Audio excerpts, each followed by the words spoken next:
So, according to Sami Jemfi, he says stringent monetary policy stance complemented by aggressive liquidity stabilization by the Bank of Ghana, and this was partly achieved through the strategic policy decision by the Bank of Ghana in March 2025 to increase the monetary policy rate by 100 basis points from 27% to 28%, and the open market operation of the Bank of Ghana. Second, fiscal consolidation by the Ministry of Finance and the restoration of investor confidence in the Ghanaian economy anchored on fiscal discipline and prudent public finance management. And thirdly, robust forest inflow and accelerated foreign reserve accumulation through the unprecedented gold purchases and exports by the PMMC Gold Board, as well as enhanced foreign exchange inflows from cocoa remittances, among others. For him, these are the three key areas that is responsible for what we are experiencing in our forests, the strength of the city, if you like.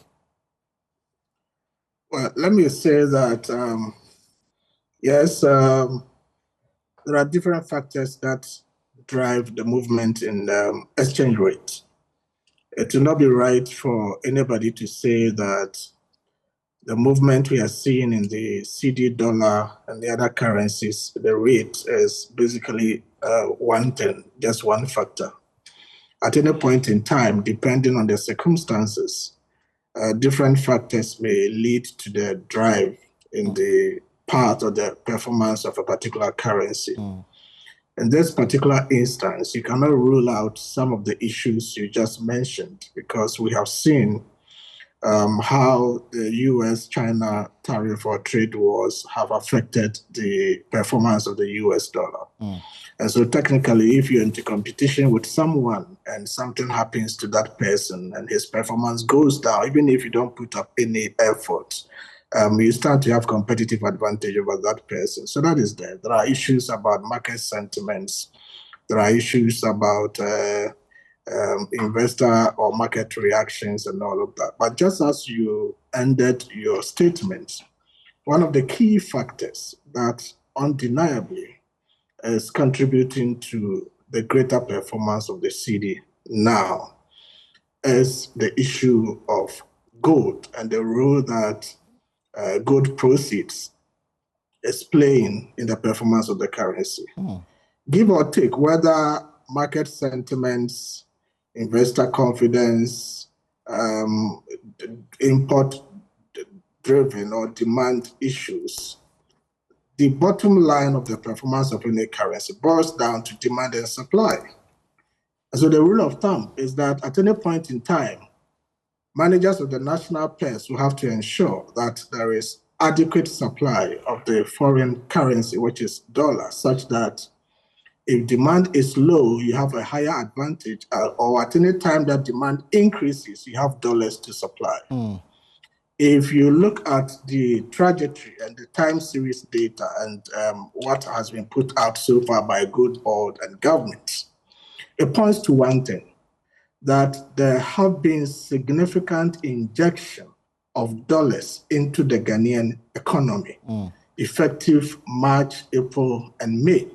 It has been so significant to the extent that in April, the government of Ghana injected $590 million into the economy.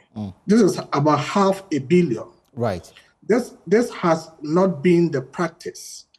And in fact, if you look at the previous years, for instance, in 2024, because of the IMF program and the conditions that ought to be met, government of Ghana had to build the international reserves to cover about 3 months of imports.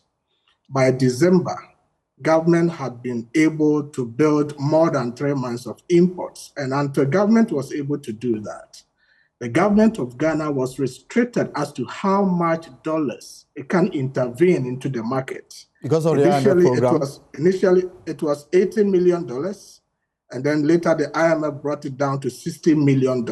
But because government was able to exceed the 3 months of import cover of reserves target by December, it means from January 2025 coming, the government of Ghana had the luxury to inject so much of dollars into the system. And that is basically, other factors are there. But if you want to look at the weightier issues, the main factor driving the performance of the cedi is that government has enough dollars through the gold that we have purchased, and government is injecting almost every cent of these volumes of dollars into the economy. As to whether that is a prudent thing to do, the government knows very well that yes, you can do short-term measures by way of steroids to inject dollars into the economy to contain the currency, but that is not something to do on a continuous basis if you really want to ensure long-term sustainability